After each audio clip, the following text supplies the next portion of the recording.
Hey everyone, welcome back to Ranching Reboot, the podcast that reboots your thinking about farming, ranching, food systems, and the people that operate them.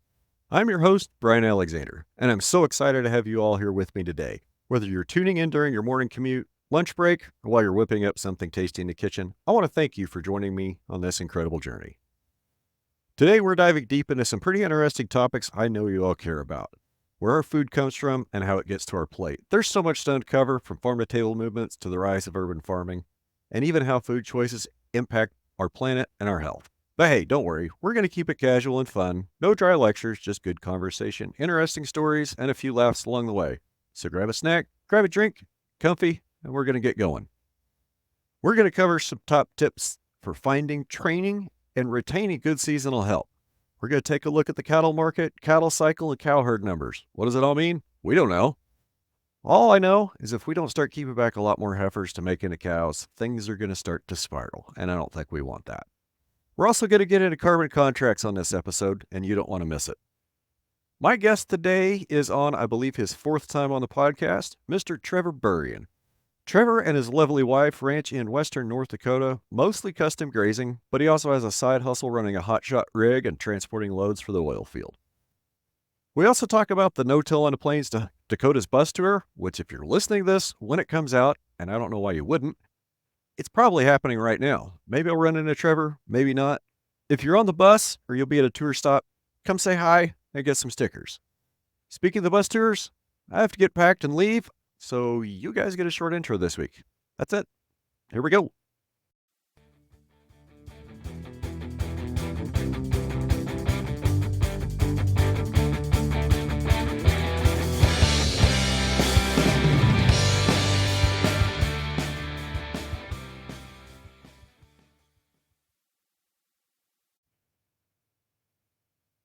Hey, Trevor. What's going on, buddy?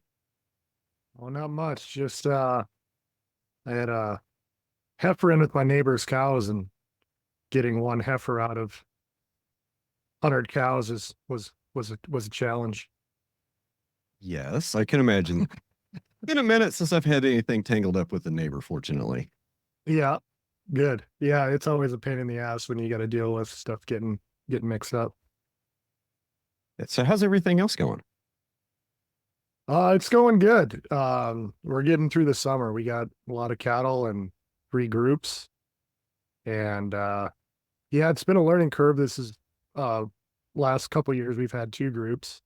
And I found out that 3 groups might be a little bit too much, just with not so much like we're still moving them twice a day, all the groups. And my guys are crushing it, doing that. But as far as just keeping water going and the general infrastructure in 3 different herds can be a challenge. I feel that. I mean, I'm usually running three, like three herds is kind of like the bottom number of how I run because of how the ranches broke up with paved roads, and I just don't like to move across the highways, especially by myself. So, yeah, I get that. You got to maintain, 3 sets of chargers, 3 sets of water infrastructure. It can definitely be a challenge going from 2 to 3. See, there was a couple years ago, and I ran 5 herds by myself. Wow, I, that's a big undertaking. yeah, I had 2 sub herds that were strip grazing, and then 3 more herds that were on rotations. So that was a lot of fun to stay in front of. I've done 4 by myself, and one herd on strip grazing, and 3 herds just on kind of moves every couple of days. And man, that's a lot. So you've got a couple guys working for you. Same guys come back from last year? Um, Keaton did not. I actually haven't talked to him to see what he's doing this summer. He was looking just to get another experience from somewhere else under his belt. He did great last year, and uh, people don't remember last time we talked. Keaton worked for Brian also, and he came up and helped me last summer. He did great. And then Tim's back again, and he worked out here last summer, and he's a rock star when it comes to grazing and moving. So it's been awesome to have him back. And then his nephew who's I think 17, came up and helped him, and they're both doing a really good job getting a lot of stuff done. And yeah, if I didn't have them, I don't know what I'd do. Okay. Did you keep Tim over the winter? I did not. He went back to Texas and got another job over the winter. Okay. Okay. One of the questions that I've got written down here is, how's your help working out over the last couple of years since you've hired hands? And what are some of the lessons you've had from having employees, like lessons to share as far as training, infrastructure, machinery? Yeah, I've learned a lot. When we first talked, and it would have been, I think, December of 21, I was just doing everything myself on the place. And so it's been a one of the things with ranching for profit, one of the things you kind of get preached to you, if you want to scale, you got to hire people and take that labor burden off yourself to free yourself up to do the 100, $200 an hour jobs instead of doing the 20, $30 an hour jobs. Um, and so that's been a big adjustment. Um, I guess giving them, you got to spend time with them. You can't just bring them out here and kick them loose and expect them to know, especially, with polywire grazing. I was fortunate that Keaton had some experience with electric fence, not a lot of polywire, but Tim had done a lot of studying, on how to do polywire fencing. So he picked it up pretty quick.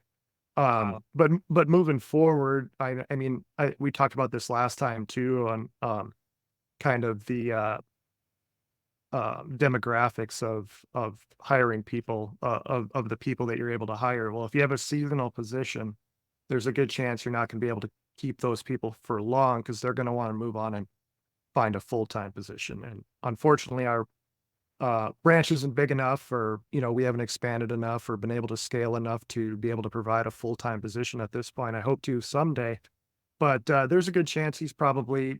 I hope I can get him back for one more year, but I also hope he can find a good job, and because I think you do a really good job at a grazing manager position for a bigger outfit. Um, but yeah, so that's going to be a challenge, and so next year I'm probably going to have to train in new hands in doing this, and hopefully I can find somebody with experience. But chances are it's probably going to be somebody that wants to learn. So you got to spend time with them to teach, and you know they'll probably pick it up after a few days to a week. But they're also coming onto the new property, and it like the back of your hand. If Right. they feel like they're just dropped into the middle of nowhere and they don't have landmarks, and they're just, it's a whole new world to them. And so there's also a training period, just getting them orientated to your place, because we're kind of spread out, chunk of land here and there over 10 miles. Um, and so logistically, just getting them to know what you're talking about is kind of the biggest challenge sometimes. Especially right now, we're running 3 separate herds. You just, in our minds, we know the land so well, you can jump from piece and talking about piece of land to piece of land like that, but it takes a little bit longer for them to orientate and get their mind into the next pasture. It's like, okay, now we're talking about this. So I've had to get a lot better, and I still have a lot of work to do on uh how I communicate, and just so I'm not, if I'm talking and they don't know what I'm talking about, that's a waste of time for everybody. I could just go off and ramble, and they tuned out 2 minutes ago because they don't even know what chunk of land I'm talking about. So trying to get better at just communicating and slowing down a little bit and making sure that, they know exactly what I'm talking about. Coming up with names for everything. Yeah. Like, Yeah. I don't know how many paddocks you have, but I'm somewhere around 50-ish. And every single one of them's got to have a name. Like it's got to have some sort of descriptor.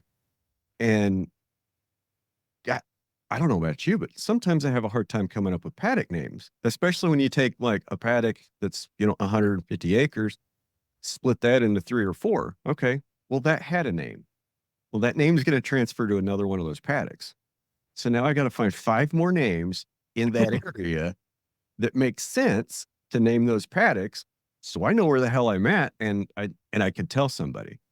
One of the things for me when I've had hired hands around, when I had Meg around, when I had Keaton around, that really helped a lot with that was pasture map, and be able to have a map, all the names on it, and it's not some handwritten thing that somebody's changed or might be 15 years out of date. It's like I can say, "Hey, we need to move from North 3F into Sherwood Forest." That's a pretty okay. We can find those two on the map. They should be right next to each other. We go look at the map, or we can go ride the fence and find the gate that we got to move them through. It, doing things like that, it really, I think, really helped me. And I was thinking when you were talking, I was kind of thinking back to when Meg started, and that was over 4 years ago. I mean, that was COVID, man. Like it just seems like the last 4 years have flown by. Anyway, one of the first things I did with her is I got her set up on pasture map, made sure she had it on her phone, walked through it with her. And it's like, okay, here's the keys to the four-wheeler. Go ride the fences. Like, go check all the barbed wire fences so you can start to understand how to get around and where things are.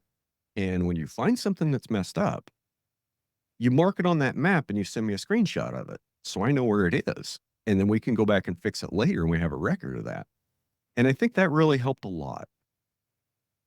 Yeah, I should probably we have pasture map, but we don't really use it. We just we use a lot of Google Earth and screenshot and draw on your phone where we're gonna move. But I think that would be helpful to my guys to have them all have pasture map and have on there where we have all the herds so they can kind of look at that. I think that's definitely something we need to implement and sign in a carbon contract with grassroots. We just did that here a few months ago. Yeah, buddy. Um, and that's one of the things they require. So we got to do that anyway. But I think that'll be a helpful tool in the toolbox.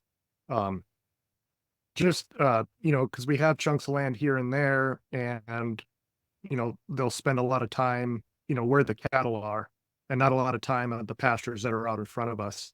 Yeah. And so they don't really see those pastures until we're actually like moving there. So it'd be helpful if they can see it on their map and they can look at it and go ride it or ride over there and check it out if they have some time. That's something that I have a tendency to kind of get behind on. It's like, okay, the pasture I'm going to be moving into in a month. I need to go look at that every once in a while and see what that looks like and see what the grass is. And I'm not always the best about going in front of where the cattle are more than a week or two ahead of time and actually taking a look. And I need to be better about that. But I'm kind of if cattle are going in there next week, maybe we better go take a look at that fence sometime today, tomorrow. Yeah. Yeah, And it always kind of seems to be right before moving in there, we're fixing that stuff up. well, I try to get around a week before, make sure it's all picked up. I might not energize everything, but I try to get everything picked up at least a week or two beforehand, so I've got time to take care of problems. There's still times where I'm going out and oh, we got to move cows today, and okay, got to go check this fence real quick before we open a gate and call them through because we've just managed to get behind. Yeah, for sure. Yeah, there's a lot of that here too. So I guess where we're going to go now is you've been doing this regenerative grazing now for what, 4 or 5 years? So this is our sixth year doing it. Our 6 years? first year was 2019. Yep. Okay. So you should be through the trough of despair that kind of happens between years 3 and 5 when there's like a little bit of a dip. The first couple of years are kind of great and you're starting to see things, really come around and you're on an increasing curve and then you kind of plateau a little bit for a couple of years. Sounds like you're off of that plateau again and back to improving. I would say we're on the plateau right now. Okay. 20 2022 and 2023, first few years doing it were a lot of drought years. We didn't get much rain, so besides for the increased harvest efficiency and, just giving proper rest periods, we did see a little bit of a production increase, but nothing crazy. And then 22 and 23, we got a bunch of rain and everything exploded. And it's kind of tough how to measure. It's just like, so is it going to just keep increasing? Like, are we just going to keep having more and more grass? And this year, I'd say we still have, it was still a good year. Um, uh, Slightly above average precipitation. We're a half inch or an inch over our annual, and if you can hit average at least or even get close to it, that's a pretty good year. But we didn't see another huge forage increase. It's just a little bit less than last year. And last year we had more rain. We were well above average last year, but um, and then we didn't have any snowpack this winter, so I think that kind of is a factor also.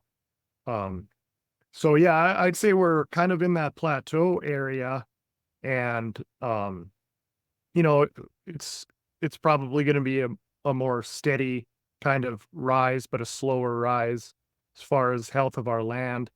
Um, the first year I started grazing, I watched a lot of Greg Judy content, and he's over in Missouri, and they get, I don't know, 15 more inches of rain than us, A lot. and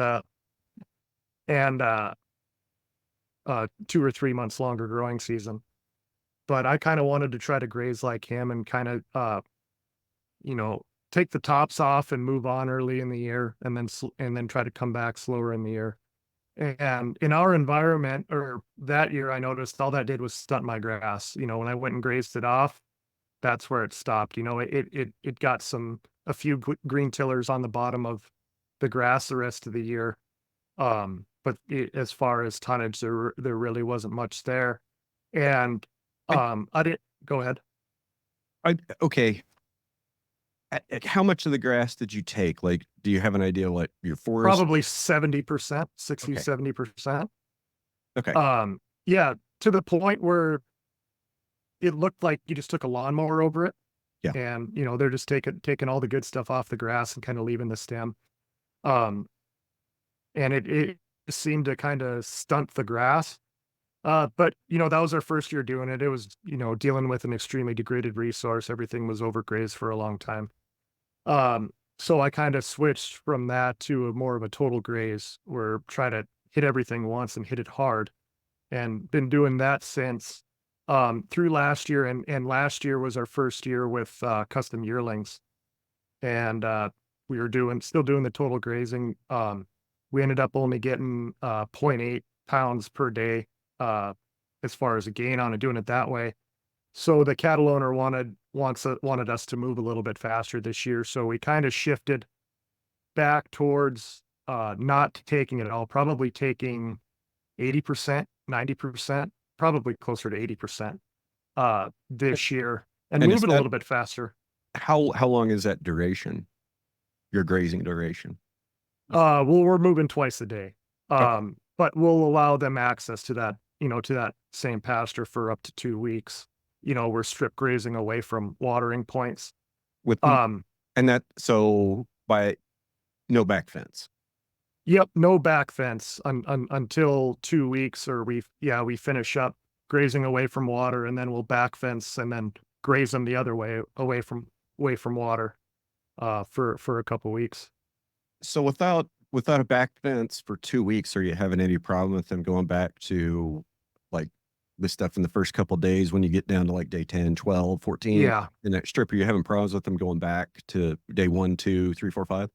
Yeah, especially, uh, early in the year, the grass grows faster, and when you get rain, yeah, there's a little bit, when you get towards the end of the 2 weeks, you do notice when they're out of grass in their paddock, instead of wandering around, they'll go back, and they'll be nipping on that regrowth, and that's usually a pretty good indicator. We gotta either put a back fence up, and leave a little water lane back to the water, or we gotta kick them out of some fresh pasture and back fence that out, because that's the number one thing I've found, that, I was talking about, if y in our context, grazing it early, you don't take it all.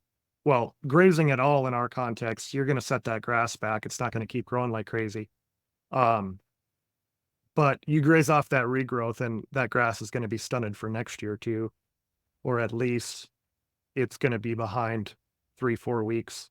So, Yeah, that's the main thing we try to do is just try to stay off the regrowth, be out of the pastures before the regrowth starts. Okay. Good. But, yeah, we were moving a little bit faster this year, and we're getting better gain on the yearlings for sure. But we also aren't, utilizing all of our forage, um, which, isn't great if we're getting paid by the day, not by the pound. So we're leaving some money on the table, but in exchange for keeping our customer happy, and that grass is still there and it'll still help the soil. But Well, okay. Imagine how I mean, you're doing it on a day rate, which of course is what I recommend. I don't recommend like, I try to talk people out of doing things on a gain rate basis, especially if you're on native range. Goes back to that 0.8 pounds a day. And okay, it's been long enough since this happened. So 5 years ago, I took in a set of yearlings, and I think I've maybe shared some things about this situation. So I took in some yearlings for a good friend of mine, and he wanted to do a gain rate. He wanted to do it on rate of gain. And I said, I can't promise you anything on rate of gain. Here's what we'll do. We'll set a day rate at the bottom end of where we think they'll gain. And for every pound over, if we gain more than that, we split the value again, 50-50. You get half, I get half. So that way, if they do really well and gain really well, we both win. If they don't, if they just do kind of what we think they're going to do, I'll cover my costs and you'll still make money. So that's what we did. And the mistake I made, maybe it wasn't a mistake because it worked out in my favor, but I didn't have that floor set low enough. I had it set way too high. And I think that 0.8 pounds a day on native range, I don't think that's far off. I think if the guy wants to do a lot better than that on a consistent basis, we got to look at what they're doing in the Flint Hills and light it on fire every year. Now, fire's on my list to talk to you about later. I I'm only a couple hundred miles away from the Flint Hills, and I don't think burning every year would work for my land. It might work for animal performance, but I think what I'm going to start seeing is I'm going to start seeing a lot of land degradation because, if you're going to burn, then if you're going to burn to maximize gains, then you need to put cattle on there when they're going to maximize their use of the grass. So you're going to have a 90 to 100 day window. So that's going to push people back. That's going to push more people to doing what they do in the Flint Hills. Now, I'm not saying it's wrong. I'm also not saying that, quote, the Flint Hills does it correct by burning, a couple million acres every year. We need more fire on the plains. But the same token, we can't be using more fire to do a 3 or 4 month grazing system with yearlings because that's what makes the most money. And maybe that's a lead into you to talk about your, some of the issues that you've been having with some of the grazing advice and some of the financial advice that's coming out. yeah, so like you said, we're trying to up here too. We're trying to take in a whole shitload of yearlings and graze everything we can in 100 to 130 days. Um, I wasn't trying to throw you under the bus. I was no, no, just running my and mouth as usual. no, that's why. Yeah, full transparency. I messaged Brian last night just a couple things that were on my mind that we could talk about. And one of them was just some realizations of grazing management that I've kind of came to this year. Um, that I really think that obviously an efficient cow herd that's adapted to your land is going to be the best use of your grass. But the main obstacle there is being profitable, and it's tough to run a cow herd. And so the best people find, this is a conclusion we came to in the context of where we are in our life, that custom grazing cattle would be the best route for us. And we went from unprofitable and we're now and we're not crushing it, but there is profit margin there even after we pay all of our labor costs and fair market price rent and everything. There's a decent amount of profit there running these custom cattle. But kind of going back to what I said earlier, we're leaving a little bit of money on the table by leaving grass behind. And if we could figure out some way to, a cow is going to graze more of that grass. That's the other thing. You really got to force yearlings if you're going to be strip grazing and try to do a total graze, graze it down. I mean, those yearlings, they're trying to grow and they're going to go for the best stuff. And you really got to force them to try to eat some of the shit. And that's when you end up not having good gain. And so right now, the whole piece of our pie is custom grazing yearlings. And I think going forward in the future, um, taking in a herd less, so running 2 herds. This year we have 1,400 yearlings split up in 3 groups, 450, and 500. Um, I think 2 groups of maybe 5 or 600, and then seeing what's left over, and then bringing in a herd of dry cows that have had their calves weaned in the late fall and early winter, and that especially once their nutrition needs drop so much, once you get a calf pulled off of them, we could graze some of those pastures because we have a lot of cool season grasses up here in North Dakota, and they're starting to get unpalatable right now. A lot of those cool season grasses, and so the bunch of yearlings, we're getting to it all right now, uh, and um, and we're going to get it all grazed, but it might be beneficial both from a labor aspect, not overwhelming ourselves, uh, and also I can employ people for longer if I do that. If I take in 2 herds and then bring in a couple hundred cows in the fall and kind of clean up some areas that might have got too stemmy and too rank with those cows. I think that might be a better option for us going forward and be able to make close to the same amount of money. It is nice. So we're gonna have cattle, for,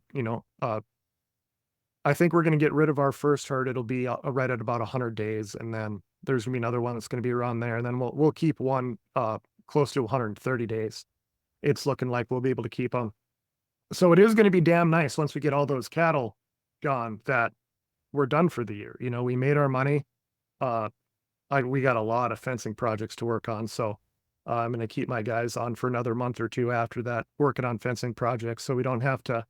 Uh, I think I mentioned this last time I were on how I realized we had a bunch of three wire barbed wire fences all over, and they're pretty good fences, but when you're running at high density, uh, They need to be stuff looked stuff at. starts squeezing through those, and it's tough to keep those wires tight. So we started tearing out all that stuff and putting in high tensile electric in a lot of those permanent fences. So we got a lot of that to do, and still a lot of our exterior fences are 3 wire barbed wire, and we're having to run poly wire offset, a foot or two from it, just to make sure they're not pushing on that fence because we don't trust them. So So, there's a lot of projects we can work on. So yeah.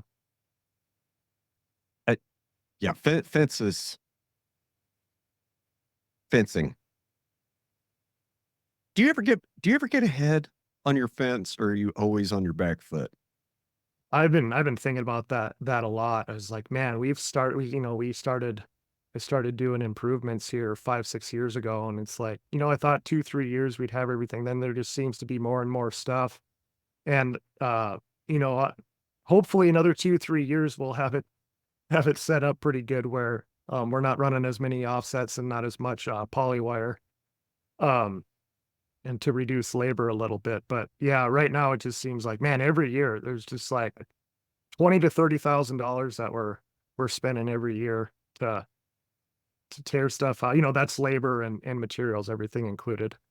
It just seems like every year we're shelling out that money, and it does get a little bit better.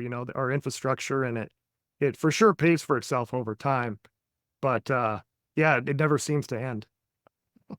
You're talking about taking out 3 wire barbed wire fences and putting in high tensile and going around some of your perimeter and doing offsets. And this is this is a mindset thing, and this is not a dig on you at all. Okay.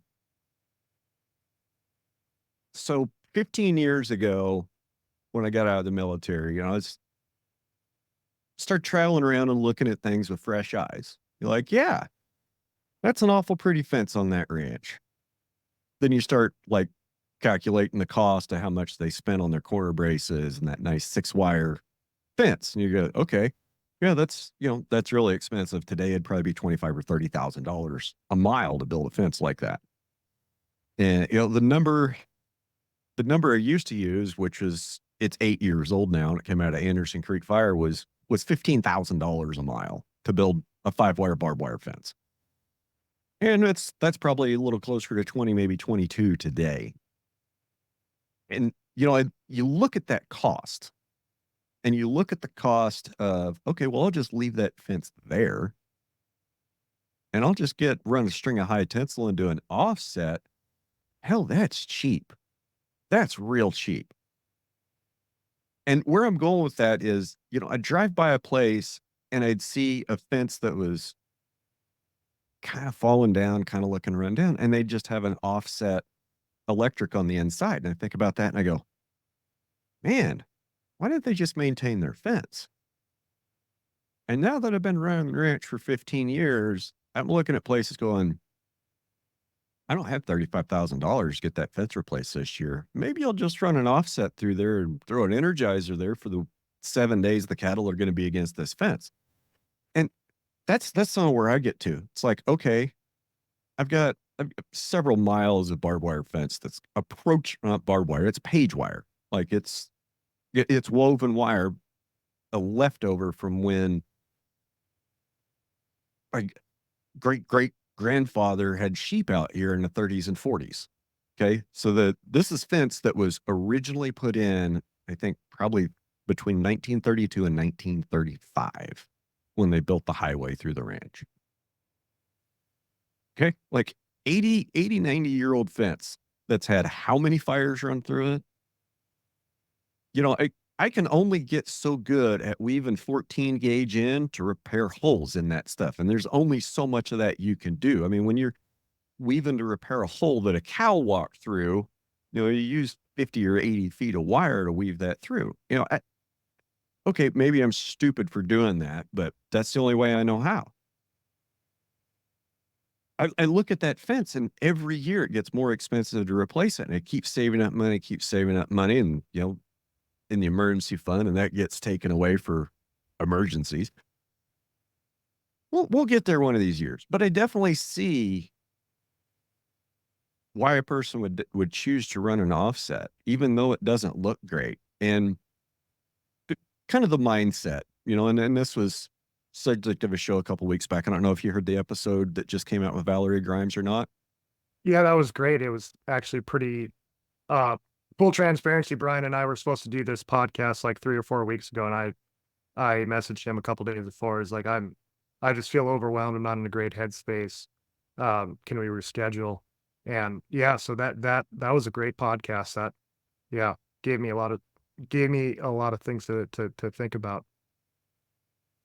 And okay, on transparency, I'm still trying to work with Valerie to get a session scheduled. So I was talking about that, coming down the line, of how that affected me and what we're working on. Um, yeah, how'd we get off on that one? I'm not sure. We were talking about fencing, and you brought her up. Right, mindset. So Yep. when I look at a fence like that and see a fence that was kind of falling down, somebody just running an offset electric fence, what I used to think was, what a lazy rancher. What a lazy rancher to not maintain their fences and to just run an offset wire through there. Why couldn't they just pick that fence up and tighten it up a little bit? I get it now. I get it now. But there is years of programming from previous generations. Well, if your fence doesn't look good, you're not a good rancher. You got to have an 8-inch hedge post, and you got to have a Triple H brace, and those wires got to be tight at every corner. It's got to look good. You know what, Trevor? I've been doing this now 18 years.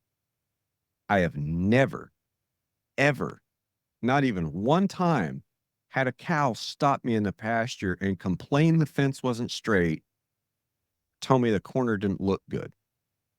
I mean, they'll tell you if the fence isn't tight enough because they'll be on the wrong side of it. But I've never had one complain that it wasn't straight or that it wasn't tight enough or that the corner didn't look good or it wasn't aesthetically pleasing. They Yeah, don't. for sure. They I don't. don't run my ranch to look good for the neighbors. I run my ranch to feed cows. Yeah. And like you said, were saying about the cost to redo a barbed wire fence and all of our barbed wire fences, they were good, but they, a lot of bad corners and stuff starting to, so I was probably looking at having to replace over the next 10, 15 years anyway. And then, yeah, you start looking at the cost of that. And it's, if you are able to put up single strand high tensile or even couple strands of high tensile, um, instead of $15,000 a mile, you're probably looking at $1,000 to $2,000 a mile. And so um, that's been a mindset shift that, you know, well, it was a mindset shift that we gotta, all this needs to be redone. Um, but we're gonna do it in a economical way and, um, may make my neighbors a little bit nervous, but my cattle got out a lot more when we weren't running electric fence compared to now. They rarely something has to go pretty wrong or a gate has to be left open or something for them to be out now. That's kind of about where I'm at. Gate failures on barbed wire fence are the most common reason to have cows out. Um, I don't know if you saw it a couple months ago or maybe a month ago. There's a gate all the way up at the north end of the ranch. Okay. What do you call that wire that holds the gate stick to the corner? Do you call that a bail? Gate bail? Uh, yeah, gate loop. Okay. You ever have one of those fail, rust through, or just break? Oh yeah. Yeah. Yeah, or that or the gate stick snaps. Yep. Or if you're next to a main road, truck back through the gate, break the gate stick. Didn't even I realize you did it and drive off. haven't had Or that one. maybe they did realize it to let anybody know. I haven't had anybody pull into the pasture or back up and hit a gate stick along a road. I have had people. I now that, oh man, just thinking about it makes me mad. On one of the dirt roads that goes through the ranch, the township road that goes south. So on one side of the road, I've got my bull pasture and it's got a cattle guard going in it. That's where I strip graze. It's set up for strip grazing generally. And then another half a mile down, I've got another cattle guard going to the other side, going to the east, going to another paddock.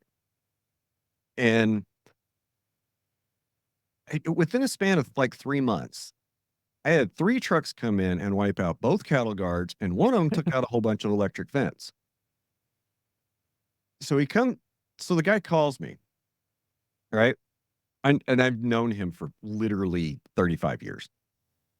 He calls me and he's like, "Yeah, I had to whip in there and turn around. I think I might have run over a little bit of fence, I'm sorry about your cattle guard. You know, I'm sorry about your cattle guard. I'll pay to fix it." Okay. So when I looked at it, like one whole side of the cattle guard was just, I mean, he ran over the truck. And you know what it's going to look like when it gets run over the truck. I mean, it's kind of flat and broke off. Well, and he'd gone out and instead of making a turn, going out and making a big turn to the right on top of the hill where it looks like there's kind of obvious and tire tracks already, he turned to the left and went directly through a fence, ran over it twice, and ended up taking about 250 yards of fence with him. I don't care where it was wrapped up on his truck. Here's what I care about. He didn't tell his boss that he'd run over my cattle guard in a company truck and tore up my cattle guard. And he was expecting me to fix his screw up and just send him a bill. No, fella, that's not how this works. You fix my shit. Well, so I tried to call him back. He didn't answer. Okay, fine. I'll call your boss. And this is like 2-3 days later when I finally got a hold of his boss. His boss didn't know anything about it. He's like, well, I was wondering why there were marks on that truck. Well, now you know. The other one was just a random rock truck driver that had gotten completely lost. And he turned around and kind of did the same thing on a different cattle guard. Like, I never caught that guy. Oh, well. I mean, yeah, it's one of those things you just have to deal with every once in a while. People turning around your pasture, random people tearing your shit up. And it could even be a tourist. You ever caught anybody out on your ranch just taking a leak or walking their dog? No, not really. Hunter during hunting season, we've caught a lot of people, hunting where they shouldn't have been. But far as tourists, no, which is kind of surprising. We're kind of close to the Theodore Roosevelt National Parks, but and the Badlands. But yeah, I guess tourists don't usually come on this side of the highway, so we haven't had to deal with that. How about you? Every once in a while, not lately, but yeah, there's one I was just remembering. He was a half a mile south down the township road and a quarter mile down my pasture road. There was a man and his woman, and they had like a little beagle dog. I rolled up like, what can I help you? Oh yeah, just let my dog out to run for a minute and let him out to the bathroom. I said, do you know where you're at? And he just looked at me and said, you're on private property. You're at least a quarter mile off nearest public road. Oh, well, I just saw a trail and figured it was okay. Oh, all right. I educated him on private property and trespassing. And said, well, I'm sorry, I'll get my dog and we'll go. And I said, that would be great. It's if look, if somebody stops and asks first, almost everything's okay. But when it's a surprise, I get a little upset. I do not like surprises. Now, you just mentioned something that it's very stressful and we don't think about it very often, but hunting season. During hunting season, approaching somebody that's on your land and not supposed to be there. That's a situation that should get your heart rate going real fast because there's two ways that works out. Either it's an honest mistake and they'll be polite and they'll leave, or you're going to confront people that already know they're doing something wrong and they're carrying firearms. Yeah, for sure. That's a time of year that is always very interesting and very stressful. I mean, looking for tracks, looking for people not where they're supposed to be. And you gotta really wonder, is this where I need to be putting myself in a situation to confront these people that are possibly poaching on my land? I mean, and that's an activity you do with guns. And if they're already willing to break laws with firearms, how many more laws with firearms are they willing to break? That's always what I wonder. I used to really enjoy first weekend of hunting season going around and chasing off road hunters and people that weren't supposed to be where they're supposed to be. But I kind of got tired of the confrontation. So that first weekend of hunting season, I try to not be here. Just just assume just assume that things are gonna go well. I have a cousin that's my neighbor that ranches right next to me. And he enjoys that. He's in his 50s now, but he still enjoys that. So I just tell him, just watch out. If there's supposed to be someone on our land, I'll let them know what they're driving and stuff. You see anybody else there, kick them off. Because you're right, it's like an intense situation, and yeah, if it's not an honest mistake, they're probably gonna come back with more anger, and yeah, and everyone's full of testosterone when they're hunting, and so Yep. Yep. the primal act. Yep. Um, Oh, getting back to what we were talking about before, where you talking about grazing advice. So, in the ranching for profit curriculum, they don't. hey, I Mister. wouldn't say that. Yeah, hit that bell. Uh, they don't necessarily preach this, but it is in the curriculum where they Eh, suggests that graze it up. Uh, let's make an important point. They don't encourage, like, they don't tell you what to do. They no, they just just show you how to do the math. yep, yep, and then they kind of give some advice and kind of guidelines, things that might work for you. But one of their things when it comes to grazing is possibly try to graze it up. Graze it light early in the year and then come back and hammer it. And I think that works well, probably in some areas. Um, but Graze up during the growing season and graze down during the dormant. yeah, but like I was talking about earlier, if it the grazing event up here in the north stunts and northwest, like we're still in the rain shadow. We get 15 inches of precip a year with snow included. Um, Once you graze that grass, it kind of just goes into survival mode. It'll put up a few green tillers to catch sunlight and rebuild its root system. But as far as tonnage, it just does not put on very much tonnage uh, until the next growing season, after the next winter. And so that so trying that again or moving a little bit faster again this year, that's something I realized. It's like I thought maybe, for my first year trying that, taking 70% and trying to come back and it not working. I thought, bad soil health. I thought 6 years down the road now, maybe we'd get different results, but I'm seeing very similar results that, when we graze something, we got to take, and just the amount of labor, that we're putting into it with polywire and uh, portable water infrastructure. Well, we're there. We got to take all we can get and get the most bang for our buck, uh, both from a labor standpoint and an ecological standpoint. So I guess if someone's new to the ranching for profit curriculum and looking to change your grazing, look at your context and, yeah, if you're in the north and on the drier side, you're probably only gonna get 1 graze a year, unless you're grazing, like, straight alfalfa, you might be able to and it's irrigated, that's a different context, but as far as, dry land, cool season grasses, um, yeah, probably looking at 1 graze a year if you're in a less than 15 inches of rainfall or probably even 17, 18.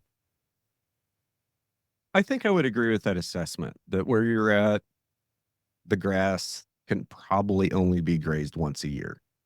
And I would suspect that if you went, what, 4 hours east into Montana, still behind their rain shadow, 4 it hours might, west, yeah, west into Montana. yeah, what'd I say, east? Yep. Okay, I guess I'm a little directionally dyslexic today. Just that's not just a today thing. That's kind of an always thing. I get east, west, north, south kind of. I Anyway, mix yeah. that So up too. if you went like 4 hours west into Montana out onto the plains, I bet it's going to be the same scenario where it's going to be a yearly graze, and you're going to have to really monitor your harvest, how much grass you're taking, and if you get much over half, it might be 18 or 24 months before you can come back. Eastern Colorado, maybe maybe they can do a solid 1 year and not look at that 18 or not look at that 24. But then you get off into New Mexico, like eastern New Mexico on the plains, West Texas. It's probably a year. It's probably a year down there too.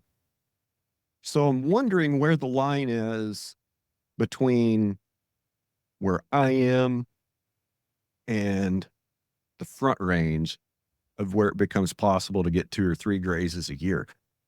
Now I say that, and I've been thinking about that.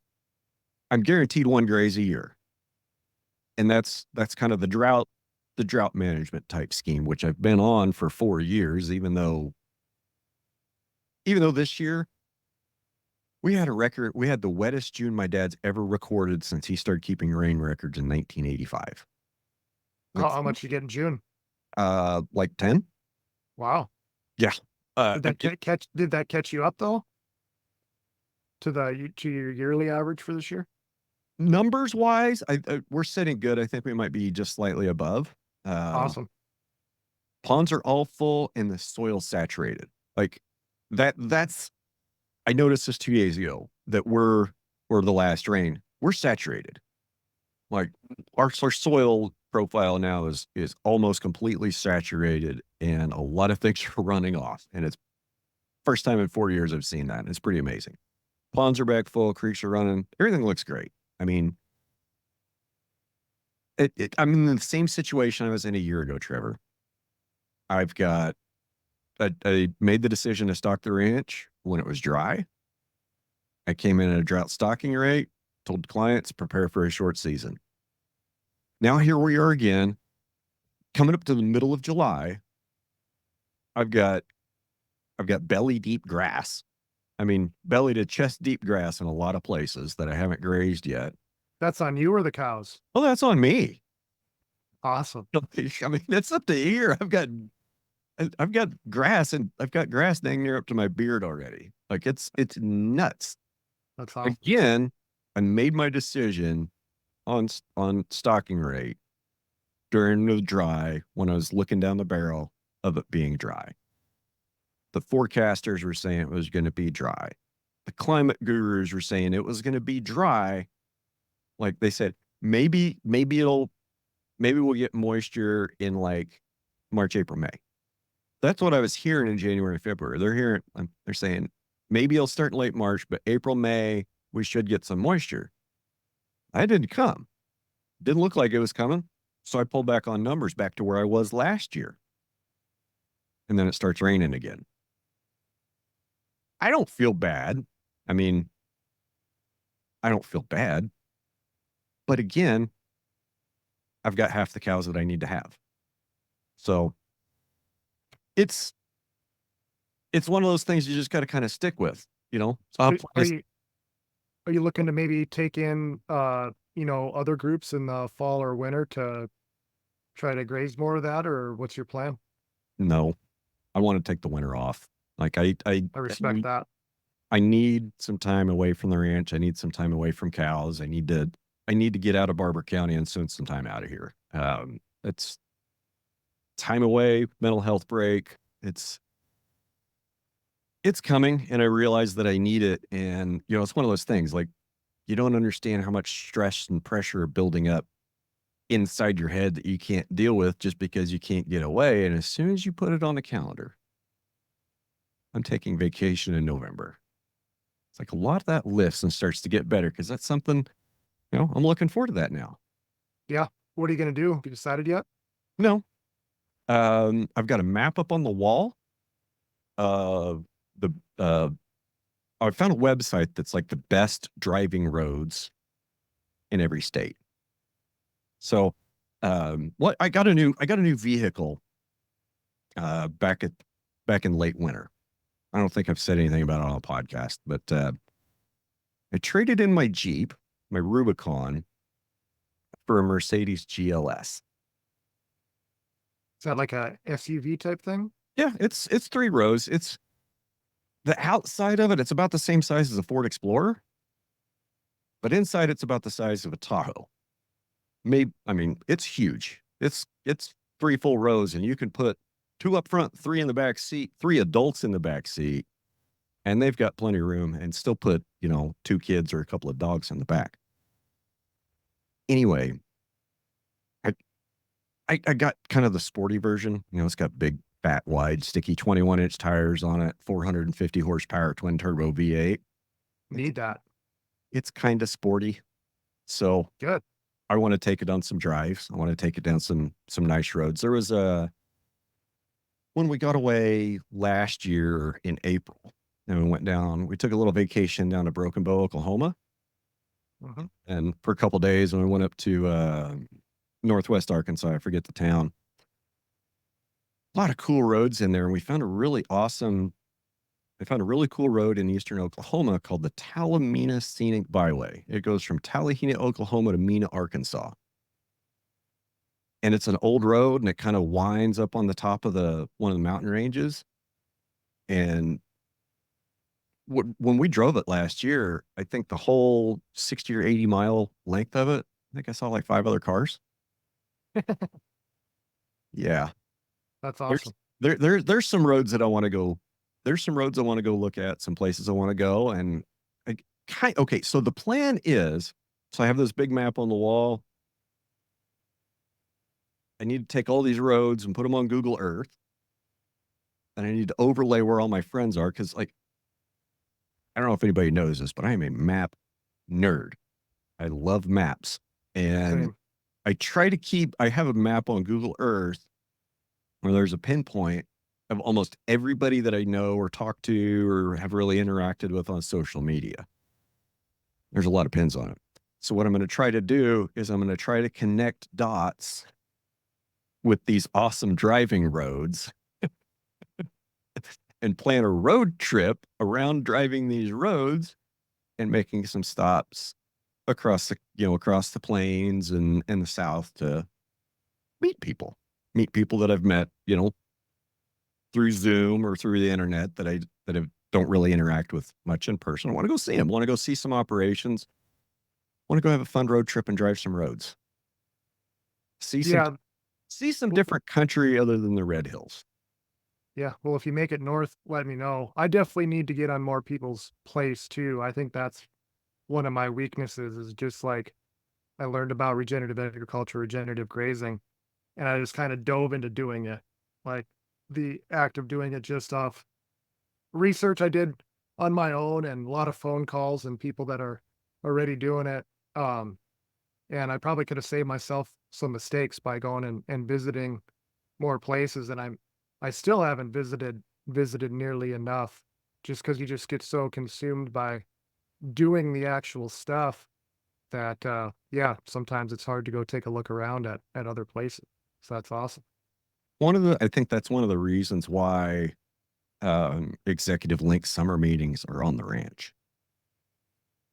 Even though it's hard as hell to get away from the ranch in the summer, it's important to get away during the growing season and see some other operations, even if you're just driving from yours to the summer meeting and doing summer meeting on their place. You're at least seeing one other operation while it's operating during the grazing season. Um, Yeah, I'm already having our summer meeting is coming up here at the end of the month. It's in Thedford, Nebraska, and I'm already having anxiety. Like, how am I going to make this work? Being away for 4 or 5 days, making sure that the water's all set up, and like, what if there's water problems? I'm just like, oh god, it's tough to get away. if there's water problems, it'll still be a problem when you get home. Yeah, yeah, I get. Uh, we're talking about tours, and I guess this is a good time for me to throw in a pitch for the No Till on the Plains Dakota Soil Health Bus Tour. It's actually coming up in like 2 weeks, July 29th, 30th, and 31st. Probably sold out, but I'm going to be on the tour. I don't know if, have you heard about this? Just from you, I think you might have mentioned it once before, or I might have seen you post about it on social media. So we're going to leave, from Kearney, Nebraska, and we're going to stop at Rick Beaver's place in South Dakota on day one. Day two, we're going to hit Minokan Farm Hmm. there in North Dakota. And then we're going to go see Jerry at Blackleg. Oh, nice. Yeah. So that'll be the 30th. How far is Jerry's from you? Probably 2.5 hours. That's a little far just to drive for supper. I Yeah. mean, it'd be cool if you come down and crash supper at Jerry's on, Yeah. should Yeah, be, I'll see what I can do. Yeah. and then we're going to stop at Dakota Lakes Research Farm on day three on the way out. And that's it. So I haven't been on the bus tour yet. I think this will be the third one. And I hear great things. So I will give it a shot this year. Yeah. Yeah, that's awesome. That'll be fun. Be cool to see at Jerry's, at least, Yeah. if you're there, I'll have somebody to gang up on him with.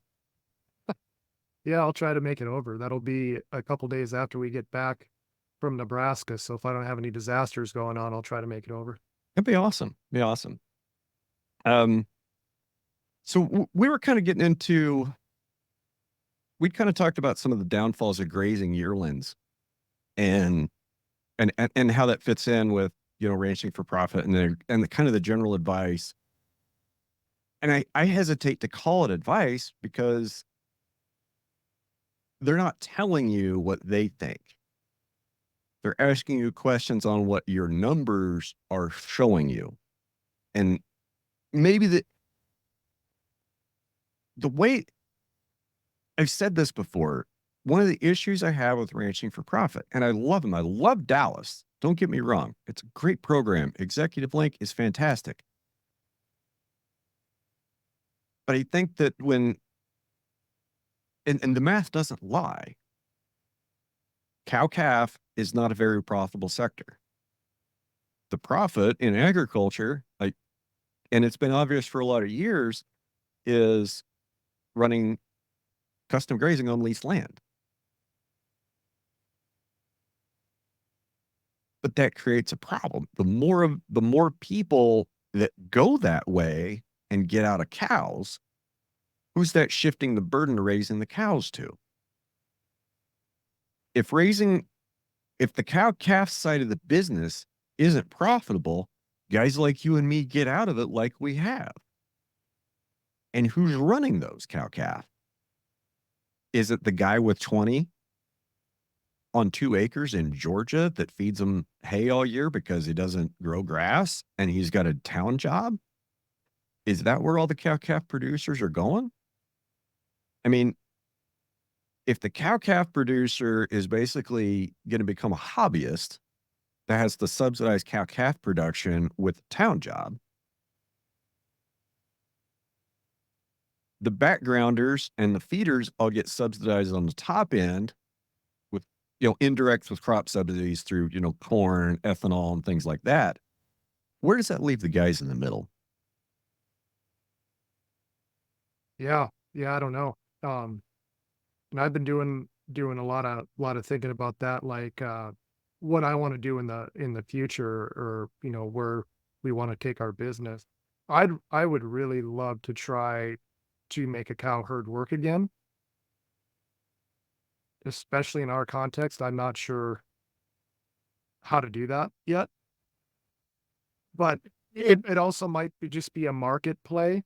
I think this is probably the safest route, is to wait till the cattle cycle comes back up and there's a bunch more cows and prices drop, and buy in, and then ride the market up, and then you can make money 5 6 years down the road after you buy the herd when the cattle cycle comes back around.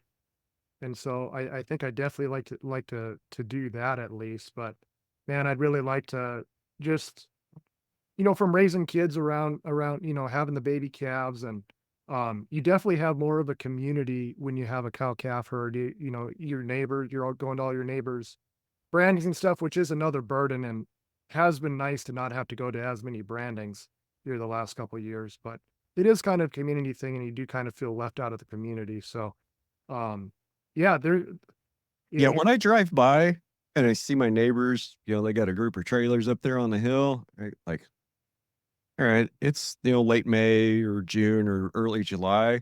You dirty bastard, you're working calves and you didn't even call me to come help. no, but it's a lot of my neighbors don't tell me, because I don't need any of their help for anything. So they're like, well, we don't want to ask you for help. But Exactly. because they can't return the favor.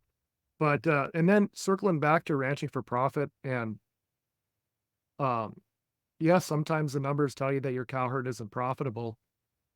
But if there's family involved, an older generation involved, and they're turning over management to you, and I'm not going to get too specific here, but this happened to one ranch that was in executive link. Um, Numbers were showing that custom, getting rid of their everything was paid for on their place. No debt. Um, Dad did a very good job of that.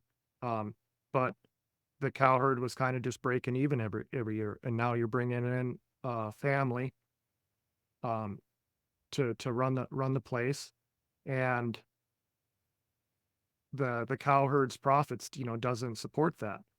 Switch over to custom grazing. There's enough profit for a decent salaried position and a little bit of profit on top of that. And so that's the direction that they chose. And the older generation that was not active in management but still owned everything was extremely unhappy with that decision. And it got so bad that they ended up leaving the ranch. And I've spent a lot of time pondering that, um, just the emotional attachment to the cow herd, right or wrong. But if the people that own the land, have that mindset that that's all part of it, and that's a deal breaker for them, that puts people in a pretty tough spot. And the Rancher for Profit has succession workshops and stuff. We're trying to get it all that figured out, and they tried that route too, and they just couldn't come to a conclusion. And yeah, the decision to sell the cow herd ended up being the reason why I think what main reason why they ended up having to leave. And I just think that you have to approach a lot of these things, especially in ranching for profit, when you're giving advice, with a lot more, I don't want to say delicacy, because the numbers are the numbers, but the final decision, everyone just has to be all in on it. And even if sometimes the numbers don't dictate it, there is just family ties that you don't want to sever over a business relationship. And there's just we just got to figure out ways to make cow calf more profitable. Just figuring out ways to do it. It's so tough, but I, a couple things to me, and it's going to cause short-term pain for some operators. Okay, to make cows more profitable long term. I mean, okay, first, excuse me, you said something about the cattle cycle. And yeah, we're on the top side of it right now. Prices are great. There's a lot of talk about, okay, I've sold out at the top. Do I buy back in at the bottom? Which is a great plan. And I think I heard you kind of make, a comment alluding to that. Here's my concern. The mass sell-offs that we've had of cows the last 4 years, our cow herd number it's lower than it's been since 1960. I think we're under 57 million cows. And Hobbs and I were talking about this a couple months ago. Where's the point of critical mass for the cow herd? Like, and what I mean by that is the laws of supply and demand. As long as there's a good supply, there's a good demand. As long as they balance, they'll have prices. Okay, people aren't going to stop eating beef. Like, the demand for beef is going to carry on far into the future. So prices are going to stay high. Demand's going to stay high, which is going to keep prices high on the supply side. With the reduced number of cows, okay, and what's the reduction that we're talking about here? 4 or 5 million head. That's what we're short in the cow herd. We're short basically 4 to 5 million head in the cow herd, of where we need to be in order for future growth. And I want to say that I've seen this coming for a long time, that there needed to be a large reduction in the amount of high input genetics in the cow herds. We're seeing a reduction in the cow herd. And whether that's the really ultra high input genetics that make cows weigh 1,800 pounds or not, I don't know. And I don't think anybody does. But those are the animals that need to cycle out of the system. Those are the animals that need to cycle out of the production system. And we need to have more cows that are a little smaller and a little more forage efficient. And so the number of that size animal that we would need to make beef demand is probably more like 65, 68 million cows. Okay. Because they're going to make, their progeny is going to be a little bit smaller, might be a little bit more feed efficient. Okay, I'm pulling crap out of my butt, but just say that they're the same feed efficient, but they're going to be a little bit smaller. They're going to finish just a few days quicker. There's too many cows in the world that don't make sense for the cattlemen. They require too high of inputs. Like, we think we're doing our cows a favor by giving them all the best shit, giving them all these supplements and propping them up. But what we're really doing is we're shooting ourselves in the foot for genetic health and diversity down the line. Because if these animals can't survive on a low energy natural diet, they're reliant on us to provide them with high energy feed. High energy feed that takes human labor and diesel fuel, petroleum filtered through, chemicals that come back as fertilizer, that come back as herbicide, that come back as pesticide. If our cow herd is reliant on high energy feed that can only be grown with a lot of labor and a lot of energy, as that labor and energy gets more expensive, it becomes vastly more expensive to feed those cows. Just like what you're running into the high cost of labor. I mean, labor is getting expensive and it's not getting any cheaper. I mean, labor never gets cheaper. So as we enter, costs are going to always continue to increase. And unless the cow herd, the US cow herd starts to move towards a lower input cow herd, I fear it's going to continue to shrink. What does that mean? It means continued high prices. That means you can't buy back in at the bottom because it's not a bottom. You think that's do you think that's gonna be the case? Or, because it hasn't been this low, since 1960, but generally the cattle cycle, is when the herd sizes went up and down and prices is kinda correlated, but you think we're at such a point that it either gonna take a really long time for the cattle cycle to reverse, or we might just be in a totally different type of environment now? I think we're in a different environment. I think the cattle cycle, the quote cattle cycle that we all think we have a general understanding of, I think is broken.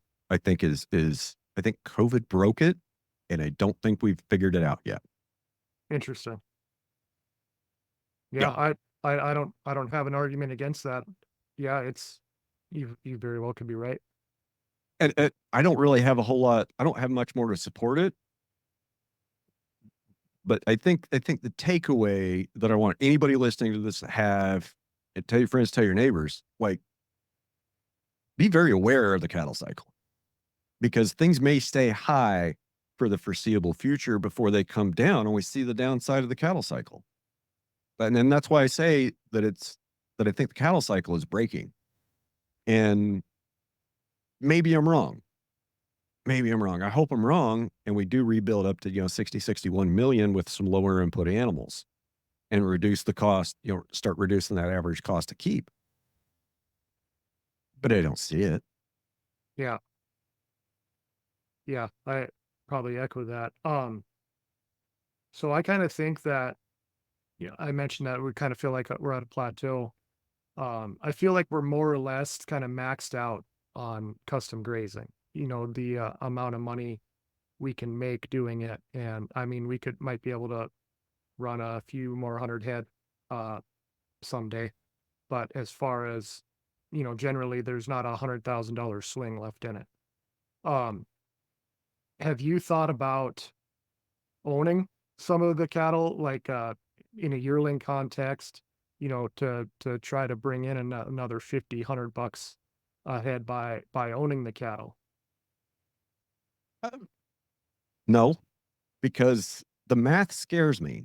Like, and the way that the traders on the board can basically destroy the value overnight of animals that you have and have put money into. I'm I'm scared to try to take the swing on that home run Yeah, because I'd rather take the second base hit. I'd rather take the two base bunt every year than swing for the fences like that. that's funny. That's funny you said that. I've been using that analogy a lot. Uh, we have an oil field business as well, kind of a service business doing some spraying and mowing and trucking and stuff. And getting into ranching for profit, uh, all the advice is pour gasoline on that to try to, um, make some land payments that we have work and try to hit home runs. And I finally talking to Bailey, he's like, I'm tired of swinging for home runs. Like, I would just like to hit some singles. Like, I'm tired of the high stress and just trying every day, just trying to just make all this money, and we're profitable on the custom grazing stuff, but owning the land ownership is what the challenge is. And so we're gonna um look at some options as far as, so we purchased a new chunk of land, a couple sections here in 2021, and we've been making it work, been making the payments work. But like I said, it's high stress, and a lot of that money comes from the oil field business, which you're robbing profit from a good business. I mean, it's an investment, but um, you're still not. I feel like we're stealing from that business, and that business isn't reaching its full potential by taking a lot of that money. So we have a partner on that land, and I think we're looking at maybe him buying us out, and we'd still be able to rent it. He's still going to do the carbon contract, and if we can do that, and then we potentially have the option, I think, 10 years down the road, if we wanted to purchase it back from him. But I think that's the way we're leaning. Because yeah, we just need to hit some singles and doubles instead of trying to make this work. And I think that's going to take a whole bunch of pressure off of us, and really serve our business that have been always so strapped for cash. And we have two profitable businesses bringing in money, but it's like cash flow is always an issue because all of our money is going towards interest and principal to for land payments. Yeah. And circling back to I guess talking about cattle ownership, and kind of plateauing with the custom grazing.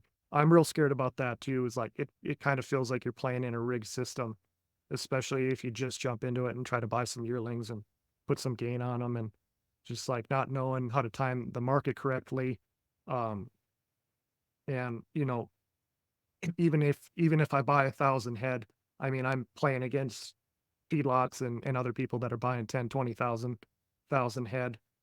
And you got to be really smart and know what you're doing when you're doing that. And I'm making it a point this winter to try to go to a Wally Olson school just to kind of learn more about it, because that is, if I could learn that and get good at that, that is another way we can, add some revenue and stuff by potentially owning some of these cattle. But yeah, like you, it scares the hell out of me. You know, the volumes that I'd be dealing in be, let's just say 10 pot loads.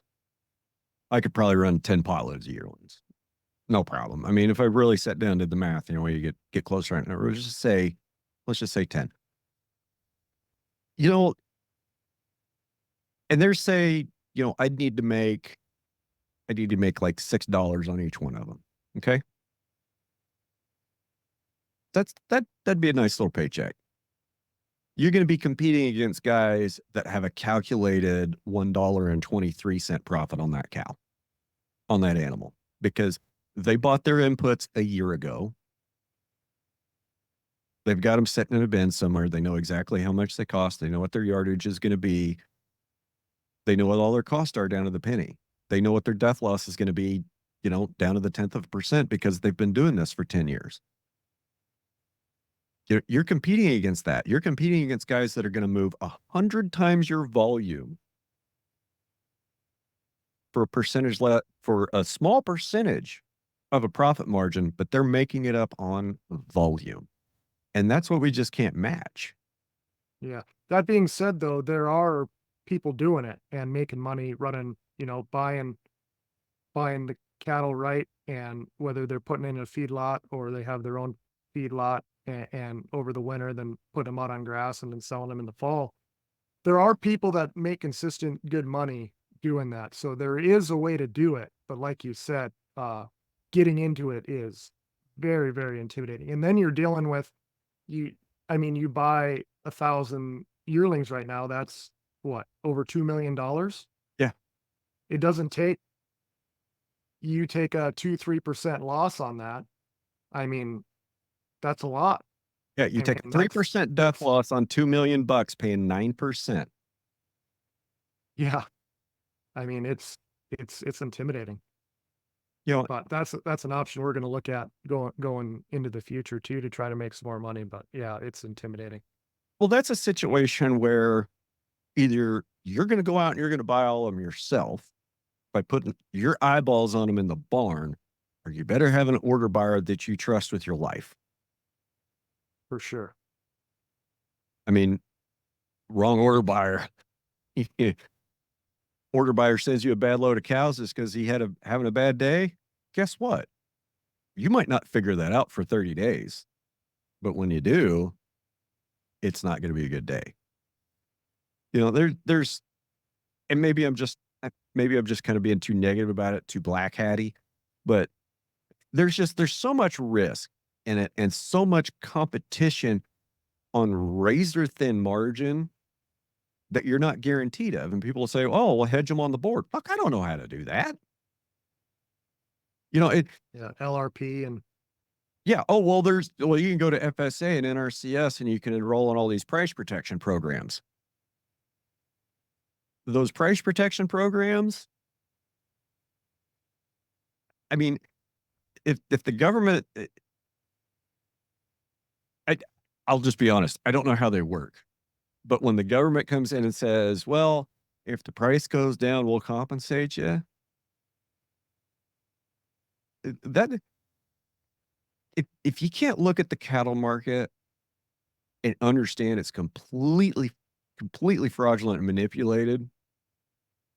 Right? There's so much manipulation going on with price from the big Wall Street traders, hedging things on the board. I just don't understand how it works. I don't understand how it works, and I don't understand all the ways that it can screw me, which is so I don't mess with it. mhm. When people start talking about cost to gain instead of cost to keep, like I don't care about gain. Gain is not my business. Like gain has never been my business. I mean, it really it should be because that's what we're doing. We're converting sunlight to grass to pounds of beef. But I don't worry about gains because there's not much I can do to affect it. I'm not gonna. What am I going to do? Change the ration? Add more corn? Like that's not how grazing works. I mean, you ran a group of yearlings at 0.8 pounds a day. That's not great. I ran a group at like right there, like 3/4 to 0.8 pounds a day. Could I have made 2 pounds a day by burning the grass and grazing just like they do in the Flint Hills? Take the fences out, just burn the whole cell, turn them out on it for 90 days and let them have at it. When you do that, they're going to always, every day for those 90 days, be eating brand new regrowth. Doesn't do a whole lot of favors for your soil health. Doesn't do any favors for plant composition or diversity, but it's great for animal performance. And like I said, if we all go down this path of letting the hobbyist raise the cows, do the ra- letting the hobbyist be the cow calf business, and everybody trying to make a living custom grazing on leased land with other people's cattle, there's a limit to what we can gain.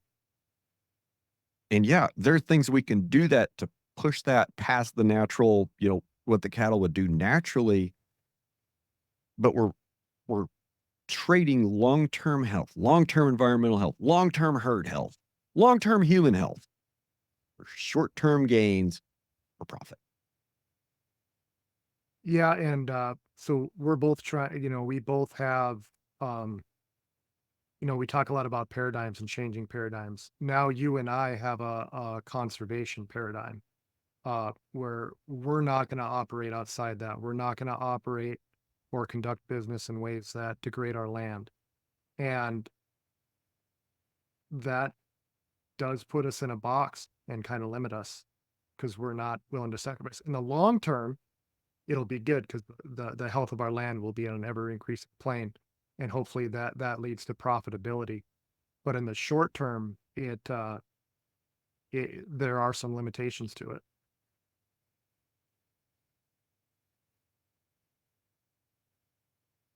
And one of those, I mean, limitations. Yeah. Um, In the way that, like, let's say we do a rate of gain deal. Like you said, we're not going to be able to get 2 pounds a day out of yearlings because you got to selectively graze them. So if we're going to graze them, we're going to graze them in our context, which definitely limits gain. Therefore, limiting, how much we can make a little bit. But that's a sacrifice that I'm going to make 10 times out of 10 because I don't want to degrade my. yeah, because it's got to be there. It's got to be there next year. We got to leave something, not just to graze next year. We got to. I mean, you got to leave something for your daughters to enjoy. Yeah, exactly. You know, and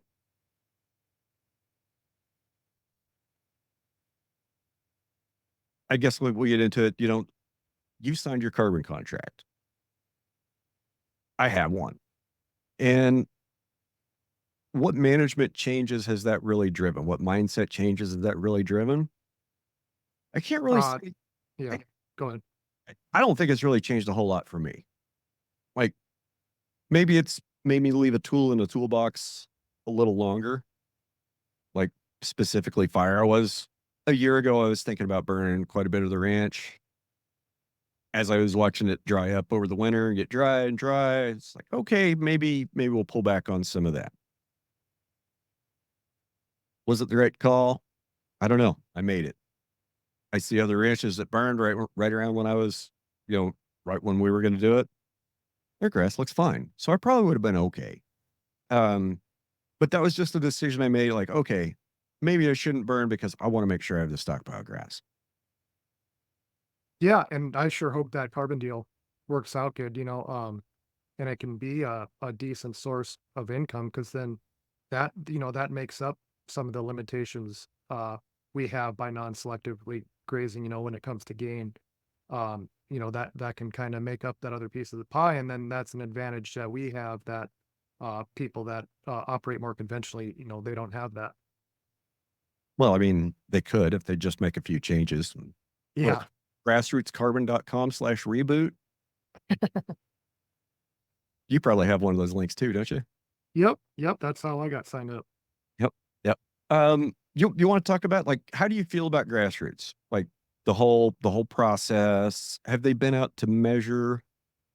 They're coming out in August Okay. to do the measurements. I talked to, I think, 3 different companies. The other 2 companies I talked to, um, one of them was trying to just sell. They're like, "Okay, you sign this and you're gonna get paid this, but then we want you to reseed a bunch of your pastures, and then we want you to spread 5 pounds of fertilizer per acre." It's I don't That's not really how soil this is soil carbon, like, I don't think you guys know how soil carbon works, and they, were are a fertilizer seed company, and so they're trying to make money, but they're like, "Oh, but we'll cost share it, and then we'll pay you more if you do this." And grassroots, it just seemed to all make sense. They seem to be speaking the same language as you and I speak, as far as understanding just the basics of soil carbon. I guess I don't know a lot, but I know that you graze like we do and full recovery periods and soil carbon is gonna increase. And so they didn't have all that other bullshit that the other companies want us to do. And it's just um, you know, you have to manage within uh they call it the standard. And so have a pretty decent rotation program. And I think the most important thing is they want is rest periods, because I think that's where most the carbon is sequestered is in the rest period, when those plants get their solar panels back up and repair the root system. And so that's their biggest thing. And so we don't have to change our management at all. We're already managing in that context. So it was a good fit. And then we didn't have to spend a whole bunch of money or worry about reseeding, all that. I just thought that was crazy. Yeah. Yeah, that's I think I know the company name you're referring to. Message me later. Just tell me who it was. See if I'm right. But yeah, that just seems like one of those things. Like, okay, we want you to do this, this, and that. It's like private equity buying Red Lobster. And then a company called Thai Union came in and invested in that private equity firm. What is Thai Union's main business? They sell shrimp. So they told Red Lobster, you're going to do an unlimited shrimp promotion. And you're going to buy our shrimp from us at the price we tell you that you're going to buy it from. And you're going to sell it in your restaurant for like $20 for unlimited shrimp, all you can eat. It's going to bring people in. Going to bring people into the restaurants. It's going to generate traffic. We'll all bank money. What happened? Thai Union sold a whole bunch of shrimp. Red Lobster's bankrupt because their restaurant owners were not making money. Subway? You guys still have your Subway in your town? Yep, we do. Let's see if it's still there in 4 or 5 years. Yeah, yeah, they've kind of taken a downturn here, just even from the quality that I used to love Subway. Yeah, 15 years ago, it was great. I mean, it was the best place. It was one of the best places to eat in town 15 years ago. But they're still using the same ingredients they were using 15 years ago. And they've got an abusive agreement with their franchisees. Wow, how do we get off onto here? We were talking about uh, grassroots and other companies and private equity coming in and buying. Yeah. But no grass, and then we've been learning about soil carbon, since we got into regenerative ag, and that what we're trying to do anyway is sequester carbon and make our soils hold more water and increase water infiltration. All that comes with increased soil carbon. And so when you talk to other companies and you start telling them about that, and they don't know what you're talking about, and they're just like, oh no, you just graze your cattle and do this and this and this, and it'll be fine. It's like, I don't want to partner with a company that, I don't know everything there is to know about soil carbon, far from it, but I have a basic understanding, and I can't do business with a company that doesn't seem to understand it. Right. Like that knows less. Like if you know less about soil carbon than I do, don't try to tell me you're going to buy carbon credits off my ranch. Like if you don't, like if you got to understand the mechanism, like the rest is the critical part. Like, and I think that's what these companies are going to be looking for when they're going back and looking at your grazing plans is how long did you keep cattle off of this grass so that grass can complete its entire growing cycle, leaves, stem, seeds, root reserve. The root reserve is what we're after.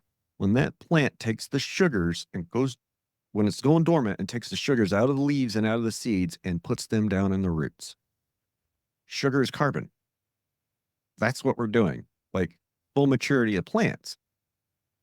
But the trick is you can't just let those plants grow on their own without being grazed, because then that leads to habitat degradation. It goes backwards. So properly grazing your grass, take about half of it, leave, make sure that grass has plenty of time to recover, complete its growth cycle, including root reserve, or it gets grazed again. And then we're building our organic matter. We're building our soil organic matter, water holding capacity, and carbon. Yeah, and I also like that grassroots has been around for a little bit now, and they're paying people, and they have active contracts with a bunch of companies that are buying the carbon credits. So as soon as you have them available, they usually have them sold. It was a couple weeks ago. I was talking to Hunter Jones. I'm going to get him on here one of these days. I don't want to say the name of the company, but it's a company that we literally all know. And there's probably at least 10 things in everybody's house that this company makes. Okay. He said that this company is decided to stop investing in almost every other kind of carbon credit because there's no deliverable. And they've really they've pulled money out of other carbon investments to stuff it into grassroots to increase their buy from grassroots carbon. It's also cheaper to sequester carbon than But well, grazing. Yeah, that too. for them. I think my pay rate last year was 23.62. Yeah, I think it was $23.62 a ton, which is cheap as shit compared to what some European companies are paying. Like there's European companies that are paying $6, $7, $8, $900 a ton for offsets. Like, hey, just bring some of that this way. No kidding. I mean, and in all honesty, okay, so my dad's been talking about carbon sequestration and energy flows for over 20 years. And it's the marketplace that we lacked. It's the marketplace, it's the verification. Known for years that well-managed grasslands sequester carbon. We didn't know how much. We didn't know why it worked. Now we do. And now we do. And it's an interesting time to be because prices are only going to go up, and prices had to be around $20 to $25 a ton in order to make it work because of the sampling cost, because of the verification cost. The math just doesn't work at credit price below $20 a ton. But when it goes to $30, it starts to look really good. And if it hits $40 a ton, Trevor, like when Reed calls you and sends you the Google Doc, you're going to freak out. You're going to look at what the number they're sending you this year is going to be. And from the math that's on that page, you can figure out how much they're going to send you next year. So it's not like the first check you get, it's not that great because they take out the measuring and verification cost first year. Okay, fine. Still should be a decent number. But the second year will be even better. And I think I hope we're about ready to hit the skateboard ramp on carbon price. I really do. Because man, if it goes to 30 or 35, that's a total game changer for a lot of people that already have a contract. From your initial test, so what they do, they come out and if people don't know, come out and measure your soil carbon. I think they said they're gonna measure every 20 acres or something. Um, Uh, but anyway, they get a baseline reading on your soil carbon, and then 5 years later they'll come back and sample it again to get your actuals. In the meantime, they give you an estimate, a low, pretty safe estimate of what your land should be able to sequester. What was that low estimate, or what was that estimate that they gave you per acre? 1.33. That's awesome. Yep. So that's my pay rate is 1.3. Yeah. Yeah, And that's great. I was hoping that we can get around one. Yeah, because like they you est- said, they start doing actually some math. estimated me at 1.75, but they're leaving that almost Yeah. that half ton buffer as a 10% holdback, which you get all those back on year 5. Yep. Like if your year 5 sample, if your ending samples come back at least the same or better of where you were in the beginning, you get all that buffer back. Like 10% a year that they save back for buffer, you get all that back in year 5 at year 5 price. Yeah. Yeah. If we can do 1 ton an acre, I mean that's the lease payment on the whole place just from. And then if you do the math, if you can expand and when you're dealing with lease ground and landlords, it's probably a harder sell, and you got to figure out a revenue share deal probably for it. But I mean, you might be able to go out and lease ground and lease it with just the carbon payment, and everything else above it is, there's a lot more profit there. So it's exciting. I think if a person wanted to be a frequent flyer at FSA and NRCS, that you could get like a beginning farmer rancher loan to go buy the dirt, put a grassroots contract on it, and then also do something like there's a couple grazing programs that they've had over the last few years. I don't know if they're going to carry over into next year, but like CRP, grazing CRP, and some grazing programs that pay a lot, 20, $30 an acre. So a guy could theoretically go buy land on a beginning farmer rancher note from FSA, turn around, put a grassroots contract on it, collect that money, and then also get some money, some cost share money to do some improvements and then do some grazing plans. So a guy could almost triple dip and get payment, get 3 revenue streams off one piece of property. That's how you make cow profit. But I'm going to argue if the government's giving you subsidy, Yeah. you're really profitable. No. If you're relying on government subsidy to have a profitable business, is your business profitable? Yeah. No, it's not. All right. But yeah, it's an exciting opportunity. I'm a little bit hesitant to get my expectations up really high just because you never know how things work out. But no, it's a good opportunity, I think. I've tried to get more people signed up, but there's a lot of negative information in the media when it comes to carbon credits and stuff, and a lot of people think it's just a crock. Um, so There's I never push too misinformation. hard. I never push too hard because I don't want to be someone if something goes wrong, someone to come back on me and like, you told me to do this. Why isn't it working out? Well, because this, and this, and this, because your context is slightly different than mine. Make Yeah. a couple of adjustments. You figure it out. Okay. No, but I think it's a good opportunity. So what else is on your mind, buddy?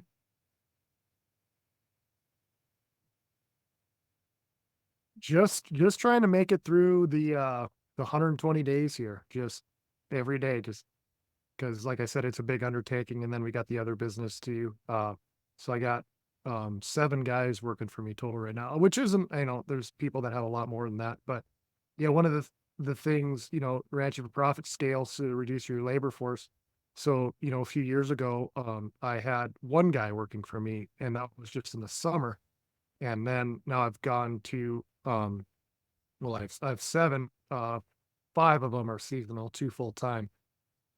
But even when you're not doing the labor, like my mind's in 4 or 5 different places at once. It's like, even though I'm not like physically doing it, there still is an exhaustion factor. So just trying to grind our way through summer and uh get rid of the cattle. There'll be some times for we're hoping to go on a couple of vacations too. Um in late September, we're gonna go up to drive through Montana, probably stop at my buddy Gage Iverson's place in Winnett, Montana, and then go up to Glacier. Take I think we're gonna leave the year and a half year old with a grandparent and just take our 5-year old. But go up to Glacier, go through that, and then I haven't explored Idaho very much. Might go down through Idaho, see what's there, and then maybe come back through Yellowstone. And yeah, really looking forward to that. That's like you were talking about having that vacation out in front of you. I've been thinking about that every day. Like once we get rid of the cattle, um, a lot of the seasonal guys will be gone for the year, and it'll be a lot calmer time. So really looking forward to that. That sounds like an And then awesome trip. I've always wanted to see Glacier, but I'm not. By the time I could probably get there, I probably couldn't get there. You know? yeah, we're kind of playing with fire going at the end of September. There's a pretty good chance it'll be closed because of a blizzard or something. Yeah, yeah. We did a Yellowstone trip kind of the same time last year, end of September, and it was a great time to go to Yellowstone. The weather ended up being nice. I mean, it's 40, 50 degrees every day, just sweatshirt, jacket weather.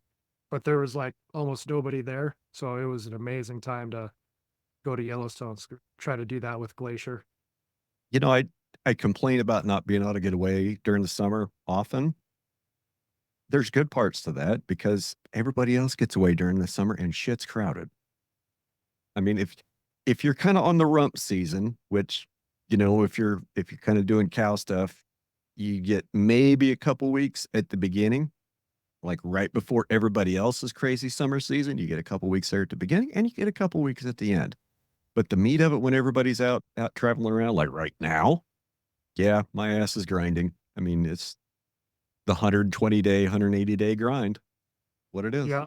And a few weeks ago when we were supposed to do this, another thing was I was having a lot of FOMO because of that too. It's like, God, I feel like a bad dad, bad husband. Everyone else's family is going out to the lake doing stuff, and you know, my wife and kids can get away, but I just can't. I can't